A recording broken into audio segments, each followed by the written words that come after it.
Skip Bayless, we're putting you on the hook.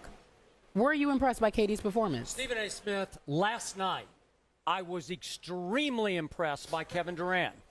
This was a classic trap game at home 2 nights before the Thunder visit Miami against an Atlanta team that is struggling without its best player, Al Horford, and last night without its point guard, Jeff Teague. And I will remind you, Oklahoma City trailed this game by 13 in the third quarter. I'm watching the game, and I said, there is no way Durant is going to let this happen in his house. And Kevin Durant said no. Kevin Durant, for the first time I'm seeing this new guy, got mad in the fourth quarter. He was scoring, and he kept glaring at the Atlanta bench after he would score. And I'd say, who are you mad at? On the Hawks? I don't know. It doesn't matter. It's Jordan-esque to glare at somebody for nothing, but he was mad. And I'm asking myself, where was this Kevin Durant? 4 straight close losses in the playoffs last year to Memphis. And I remind you, I'm going to bring up the stat one more time. In those 4 losses, in the last 5 minutes combined of those 4 games, Kevin Durant, these are playoff games, shot 3 for 17, 0 for 3 from 3 combined, 2 for 5 from the line he owns, the free throw line. You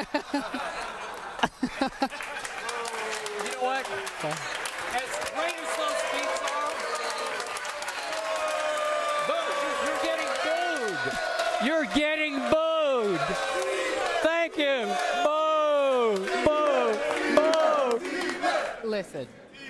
He's listening to you. Please continue. Terry, I'm just going to talk to you that's because fine. Obviously you know a lot more about basketball than he does. Than Nate Smith, huh? I ask you, where was last night's Kevin Durant on New Year's Eve when Portland visited Oklahoma City in a big matchup of Western Conference powers? And Kevin Durant scored 1 point in the fourth quarter, and Portland won the fourth quarter 27-16. Where was this Kevin Durant 2 nights later when the woeful Nets visited Oklahoma City and went on a 19-0 run in the fourth quarter and won the game?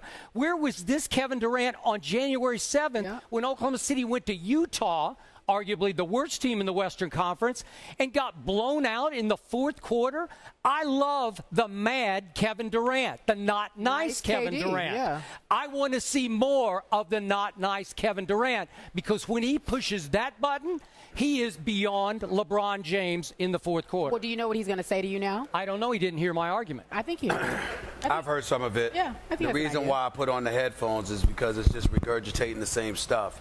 And I think that, and I'm dead serious, I'm not playing when I say this. Skip Bayless, ladies and gentlemen, knows basketball. He's been covering it for decades, which is why his comments about Kevin Durant are entirely inexcusable. Because it's not that he's not telling the truth, is that he's being incomplete. And you're being incomplete because you have a standard that you create for players you like and love and have vouched for, and the second they disappoint you, you jump ship.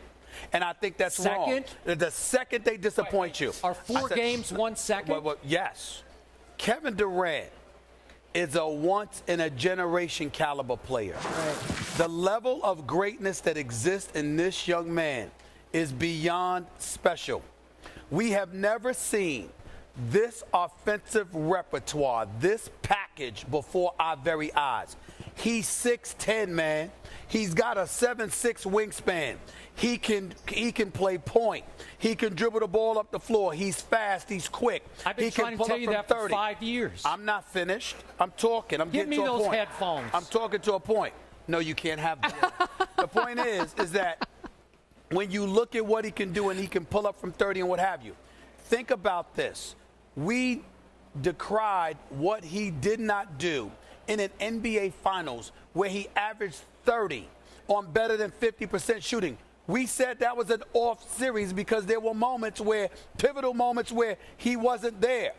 But he averaged 30 on better than 50% shooting.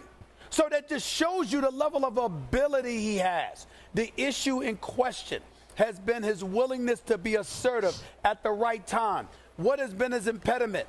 His impediment is the fact that he's about team. that he thinks about the importance of bringing Russell Westbrook along.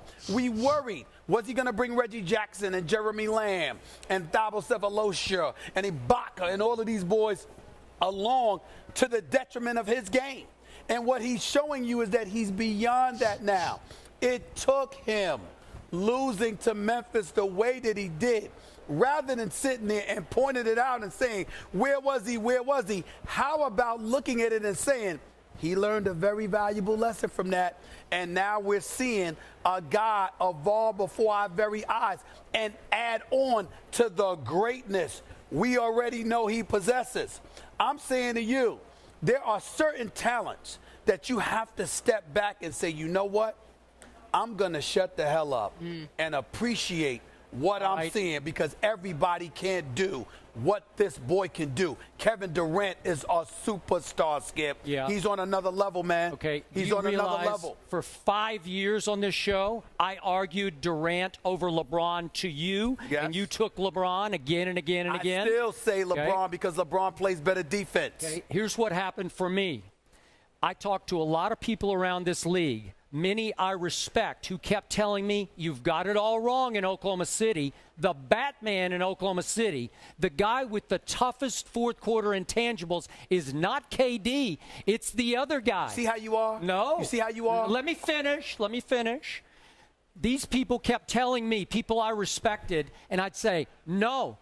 Westbrook is such a knucklehead when it comes to fourth quarter basketball decision. They said he's the guy with the guts in the fourth quarter. And finally, against Memphis, I said, you know what? They are right. The go-to guy, the Batman in Oklahoma City, is actually Russell Westbrook.